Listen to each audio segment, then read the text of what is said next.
I was on Reverb at the exact right time today. I was recording some reviews and demos, took a small break to look on Reverb, and it's like, oh, what is all these stock photo things? And then I read the title, Brendon Small?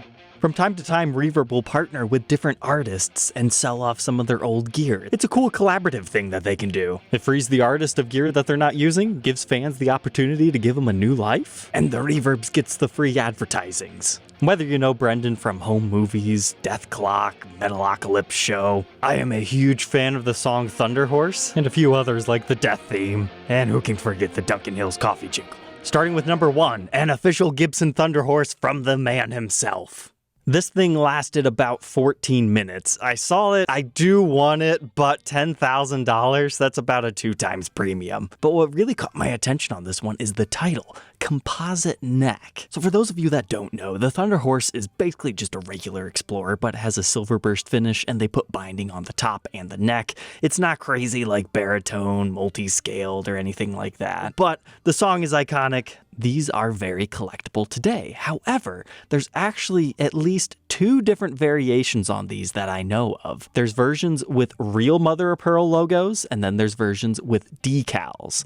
This one over here appears to be a decal. The other variant is an ebony fretboard versus Richlight. Because you gotta remember, this is around that 2011 timeframe when the whole raids start and they introduce Richlight because ebony's hard for them to get. So it's one of those, it depends on how early in the run you purchased your guitar, but a lot of people just don't even realize that those variances even exist. So when Reverb says composite neck, what I believe this was his product sample from the new version of it that they created under the circumstances. I mean, look, this one still has the pickguard film over top of it.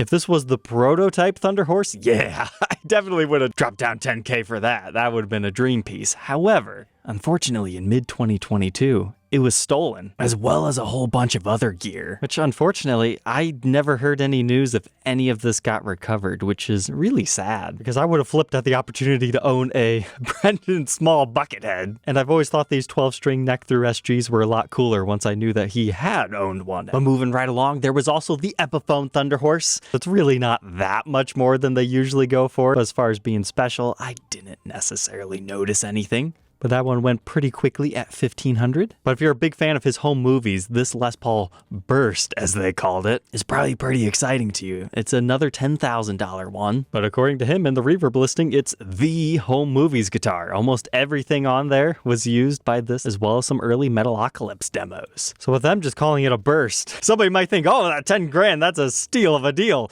But no, this is actually a Les Paul classic. I can tell just by looking at it. You've got the uncovered humbuckers. Now, it's one of the earlier produced ones, so these are still fantastic guitars. But some things that stand out to me is it looks like he has had it refretted, so that's cool. Helps personalize it to him. It's got Dunlop strap locks on it, pretty decent flame top, and a pretty attractive Heritage Cherry sunburst. And you can see some general wear and tear. We've got that dark cherry back, and if you were confused what it is, at least it says it right here on the headstock, Les Paul Classic. And it's got the typical lacquer lifting around the tuners. We've got some more of that up here along the face of the headstock, and the good old delamination around the Gibson logo. But once we see our serial number, yeah, we instantly know it's a 1996.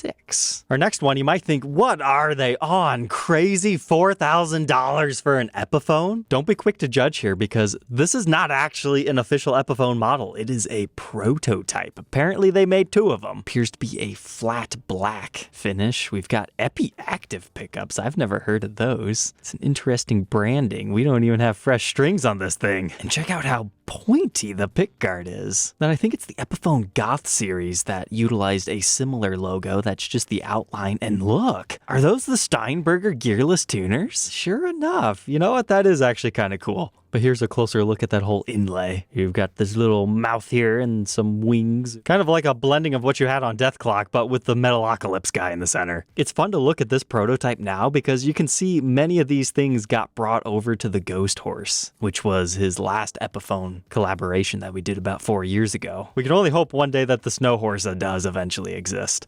But kind of cool that it got a Gibson USA case. And just to back up their claims that only 2 were made, the other one was also in the shop. For the most part, it looks fairly similar. Maybe they changed up the pickguard material a bit and they utilized regular EMG pickups this time. I would say this one looks a little bit more finely tuned and polished. But I do believe that serial number means 2007, which I believe predates any of his other Gibson or Epiphone signatures. Now, if you made it this far into the episode, I will let you know I did get a guitar from this, but I'm not going to tell you which one, because we're just going to have fun reviewing it. But next up, I thought this was pretty cool. Gibson Explorer E2. Not only is this one owned by him, it was used on tour when he co-headlined with Mastodon. When I think of Brendon Small, I also think about guys like Bill Kelleher. So to have a guitar that they were together on, that Bill is known for using 80s models, you know, kind of similar to this. So if you don't know the history on this, 50s Explorers, they go away till about 1976, and then their third iteration is called the E2. Now generally it has a contoured body. This is one of the CMT versions, which stands for curly maple top in this particular instance. So it gets the binding, doesn't have the carving on the top,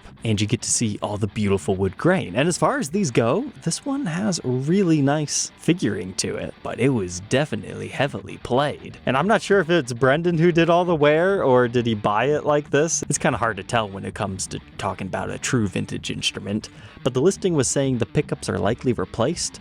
I can tell you from my knowledge, this is original. That's a stock Dirty Fingers when they were still using the T-bobbins. Now, however, down here, I mean, we've got a loose screw right there, double slug coils. You might want to verify what you have in there if you purchased it. But looking on the back, it's got lots of wear. I bet this thing just plays phenomenally. But another unique thing on this one is the neck has been lightly sanded down into a more satin-like finish, so you're not sticking against it. Our next one is another expensive Epiphone. It's the Ghost Horse prototype. We do have a full review and documentation of this model, but this was the prototype when they spaced the pickups not to his liking. If you read the description, he says, wrong bridge, which I assumed was they used the wrong Floyd Rose, but no, apparently what he is talking about is right here. He wants the pickup to sit against the Floyd Rose and not have this weird spacing, because he was also selling a regular one of these. But here you can see how they changed up all the spacings there. But going back and forth between these two, man, I know which one I like better, and it's the first one. Maybe not so much for the spacing, but just the color on that one and the figuring, but that is a very subtle and slight change. And now we're going to switch gears into guitars that, yeah, it's cool he owned it, but he's not necessarily synonymous with it. Here was just a regular Gibson Explorer in red. At $2,100, I would assume this guitar owned by anybody else was worth about $15, because you got to remember, this isn't the highest end Explorer. So I thought that was a pretty fair premium, all things considered, because everything that comes out of the shop comes with a special COA that apparently Brendon signed. And just to have an Explorer from the Explorer guy, that was a pretty nice opportunity. He even has his own buckle wearing on it and a hard shell case. There's also this interesting mirror top, as they called it here. This is officially known as a Gibson New Century Explorer. There were Explorers, there were Flying Vs, there's a Les Paul, there's an SG. Take it from me, these guitars, not very good, at least based on my experience of a couple of them.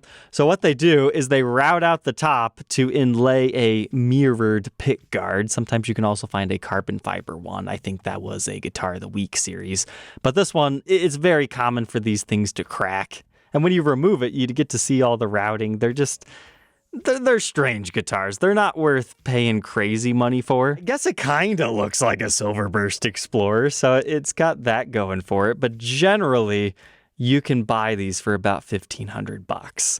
And I don't think Brendon used this too much. I mean, look at those frets. The only way they get that dark is that it's been locked in its case since brand new. Something about the off-gassing of the case stuff. We documented that phenomenon on the Music Rising Les Paul, as well as the Spider-Man one. So $3,500 on that. Do I think it's going to sell within the next hour or so? Yes. However, it definitely wasn't the best deal in the shop. In my opinion, that goes to this Gibson Baritone Les Paul Studio. I kind of feel bad for Brendon on this one, because they could have priced that for $5,000 and it still would have sold. These things are rare. They can sell upwards of $4,000 just on their own merit. And I know they said good condition, but I mean, looking through these photos, I mean, as far as these go, they usually get really, really beat up, because there's just not much options out there for a baritone Les Paul. But this is the 28-inch version, so they're even longer than a bucket head. But that was a really cool and unique guitar. They also had a Les Paul Standard in bird's eye maple. Now, just by looking at it, I can tell, yeah, it's probably like, what, 2016-ish, because they have those obnoxiously wide headstocks. And as far as bird's eye tops go, yeah, this one kind of sucks. I mean, you got some mineral streakages here. And yeah, sure enough, you do have some bird's eye when you get in it. Maybe it looks better in person, but generally, I am just not a big fan of bird's eye tops in general. But these were offered at a premium on that particular year, as well as some other quilts and other fancy stuff. Yeah, sure enough, 2013 with the Lock and Grover tuners. And this one didn't even have the original case, which I thought was kind of cool. If you were looking for a Flying V because of Snow Falcon or something, I didn't see any of the Falcons on here. However, there was this regular Flying V. I believe that's from the Faded series. Generally speaking, nowadays, those run about $1,200 to $1,500. So $2,000 for one that's been upgraded with EMG pickups. I can see why that one went. Judging by our serial number, this is a third year Faded. They started in 2002. Next up, we had a Les Paul 50s tribute guitar. These are a lot of fun. Generally, they can sell anywhere between $900 and $1,500. The early 2010s tributes are just fantastic guitars, from their satin finishes to the varying pickups that you can find. This one, I mean, it's white with the ugly cream. It is what it is. But there was not much of an artist premium on this.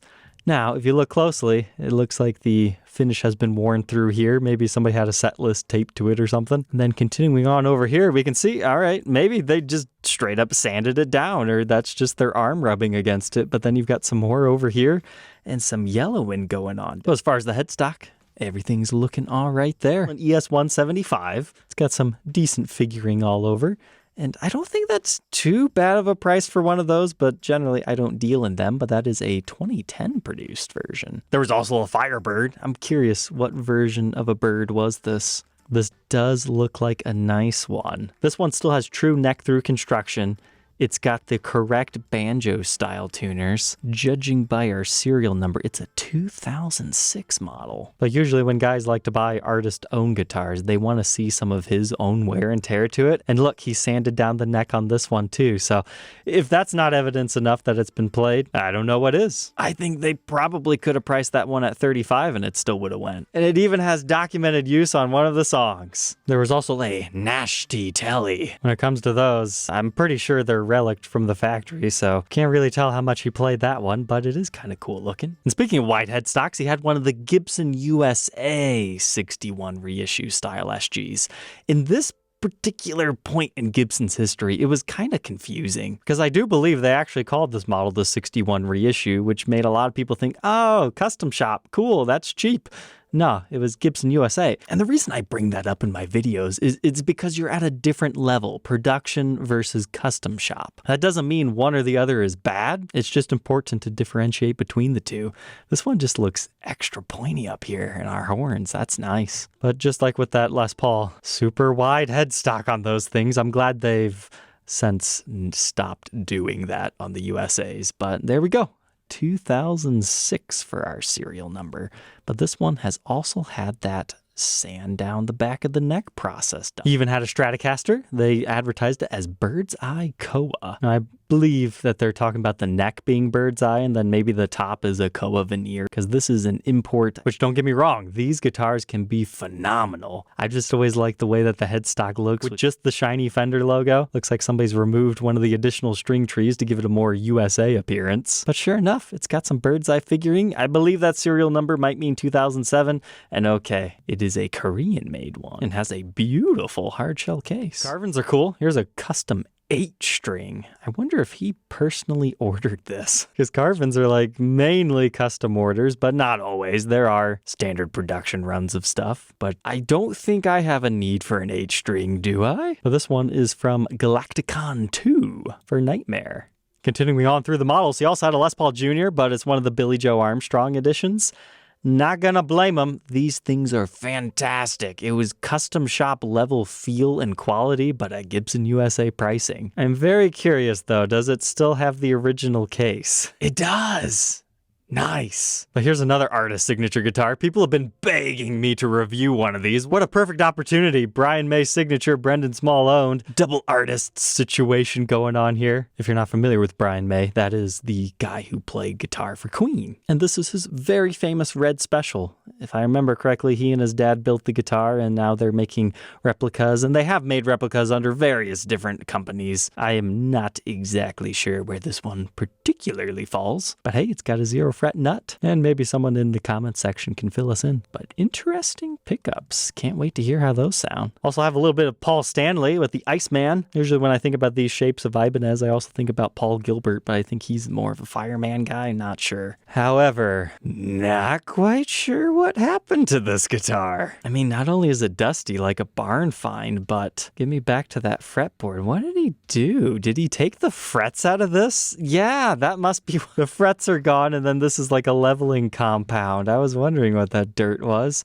So this was a fretless conversion with a whole bunch of other gunk going on.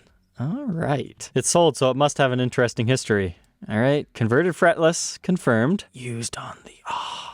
that is pretty cool. So hypothetically speaking here, what would you guys do with this guitar? Would you clean it up, restring it, and make it playable again? Or would you leave it as is? I mean, that question goes for any of these guitars, really. Do you guys see that? Is that a BFG Gibson knob just with the rubber gripper removed because they just don't stand the test of time and flake away? Adding on to our signature guitar owned by a signature artist, we got the Nuno Betancourt. I had to click on this one because, I mean, sure, the body's cool, right? It's got these interesting, sharp, pointy bits, and that feels like it could be a little bit dangerous, but it's the neck.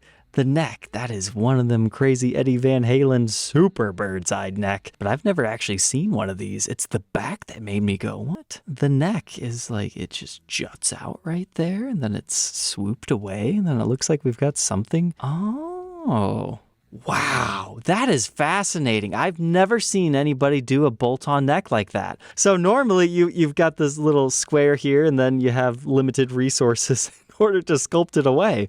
But what a unique idea to outlay it with 5 different screws just doing an extended jut. That is innovation. Thank you, Brendon, for selling this guitar. You've opened my eyes to a very unique model. That's probably what this is all about. Stevens Extended Cutaway. Super patented. That's why I will never see it on anything else. There's even a Joan Jett Melody Maker, which is kind of cool to see. Those were relics from the factory. Ha, ha. B. Hines. Isn't there a famous guy called Brett Hines or something? Yeah, I thought so. Mastodon. Or is that just a crass joke? So apparently he used this while on tour. But it's got a little bit of a story to it, so it's funny. And then we've pretty much covered it. I mean, there is an Ibanez something over here, as well as a Cort acoustic. A couple of basses looking for a home. A very cool, fancy-looking sitar. You know he had to have used this on quite a bit of things when he needed a little different flavor. Otherwise, we had some amps, as well as some signed cast list things. Wow, those all sold really quickly. There's even some sort of a piano. We had a whole bunch of cases for about $300. However, this one right here actually has a bit of a story. This is a Moog Model E1. And man, it's kind of sad looking at these because they don't bring it up. But if you've been following Brendon and you're watching this show, you might be like, hey, where's the cool old Moog guitar? It's right here in the stolen video. That's why he doesn't have the guitar. He never got it back. He only had the case. So if you're ever curious what that serial number is, we can see it right here. It looks like E525.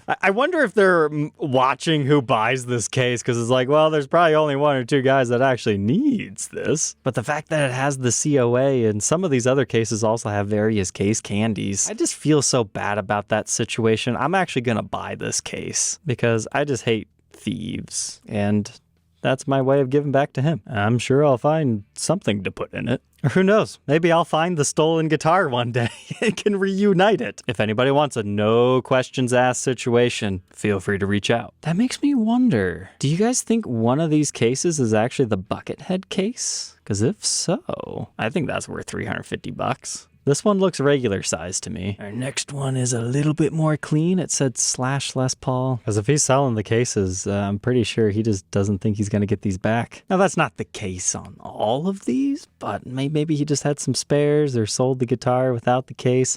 And this was some sort of a 57 reissue, if we can believe that case tag. Here we had an acoustic model. And oh, excuse me? Does that have a Tony Iommi pickup in it? I mean, those things are worth like, what, $300 in and of themselves? Why are they not selling that separately? That's why it pays to actually look at all these things. Sometimes there's unique case candy. I would have never guessed there was a pickup in that last one. So now this SG, I'm curious, is this the 12-string SG's case? I'm not sure if those are actually longer than usual or not. I never did any measurements. But otherwise, we just had some racks, a couple of speakers, and that is it for drop number 1. I'm not sure if there'll be a drop number 2, but you can always watch the shop just in case. So, all right, Troglodytes, I hope you enjoyed tonight's episode. I'm sorry we went from, super excited, I got a cool guitars, down to, oh, these are the cases of the stolen guitars. We'll see you tomorrow on the next episode. It'll probably be a couple of weeks before we get around to reviewing whatever my choice might have been. Maybe it was that we made on screen. Maybe I'm just making things up. You'll just have to wait and see. Take care.